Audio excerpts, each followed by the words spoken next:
on global commerce, on global banking, and on the geopolitics of the moment. Jamie Dimon, CEO and chair of JP Morgan. Jamie, I want to start with kind of the elephant in the room this week, which is Donald Trump. People aren't really mentioning his name even.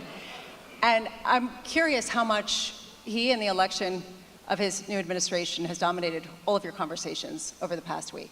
First, I'm thrilled to be here. Beautiful room, so thank you for having me. And of course, you had a big sea change that took place in that vote the other day, and some people were prepared and some weren't prepared. But I think the most important thing is whoever had been elected, and this is my belief, they are entering and going to be responsible for the most complicated geopolitical, military, and geoeconomic situation that the world has faced since World War II. And of course, I wish them all the best. I think people try to help get through this. It could be a difficult thing with a lot of unknowns and uncertainties. And so policy is going to matter. And of course, who runs the government will be determinative there. President-elect Donald Trump sends a message to you that he respects you greatly, but you will not be part of the Trump administration as a Treasury Secretary, if that were something that were interesting to you. First of all, I wish the president well, and thank you. That's a very nice note. But I just want to tell the president also, I haven't had a boss for 25 years, and I'm not about ready to start.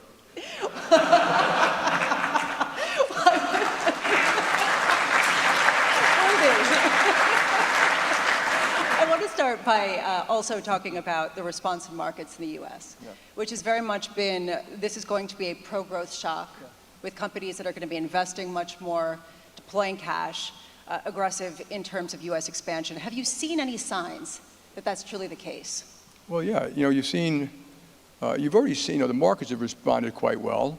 And, I think America needs a growth strategy, so I literally applaud that. I think collaboration between government and business is the way to have growth.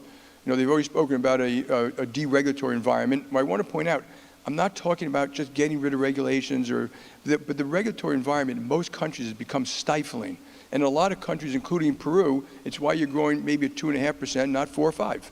In America, it's why we've been growing at 2% for 20 years and maybe not 3.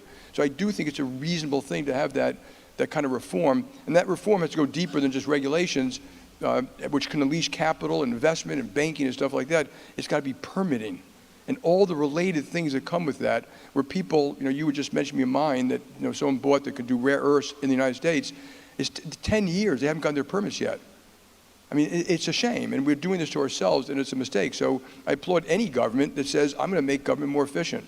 And I think inefficient government is one of the reasons that people are frustrated. That why you have some populism, because they may blame, they may look at big companies, but they also know their government isn't spending their money wisely. There's been a focus on deregulation and efficiency, and there have been even a new cabinet position named after it, DOGE. But I am curious if you do expect certain regulations to be stripped back, and which ones could actually have the biggest impact on generating business? Yeah, I do. I think they've made it absolutely clear. I think because they have the Senate, the House, and the presidency, they have far more ability to do things like that. I think last time around, President Trump had started by saying for every new regulation, 1 in, 2 out. And I think later I said 1 in, 5 out. I think they're going to do some of that again. I think it will, the banking industry, whether you voted for Trump or Joe Biden, a lot of bankers, they're like dancing in the street because, they've had successive years and years of regulations, a lot of which stymied credit, and so and you could have kept the banks equally safe, but had them do more credit.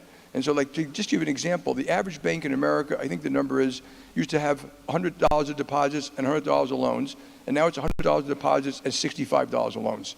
And if that's what you want, if for some reason the regulators think they're geniuses and that's the best way to run the banking system, so be it. But I think they did a lot of things that ended in that answer, but they didn't know that was going to be the outcome. So, and I think you could talk to any industry, and they'll give you examples of regulations that could be reduced and make it easier for them to do business while keeping the country safe, while keeping the air clean, while making sure the EPA does its job, et cetera. So I applaud them. They should be looking at those things. Do you think if there is, particularly in the banking sector, less regulation, that there will be an even steeper competition with banks getting back some of the business from private investment firms? Probably, yeah. I mean, because if you look at, you're asking about private credit and private investment, which I'm not against, and it has grown very rapidly, and it's got pros.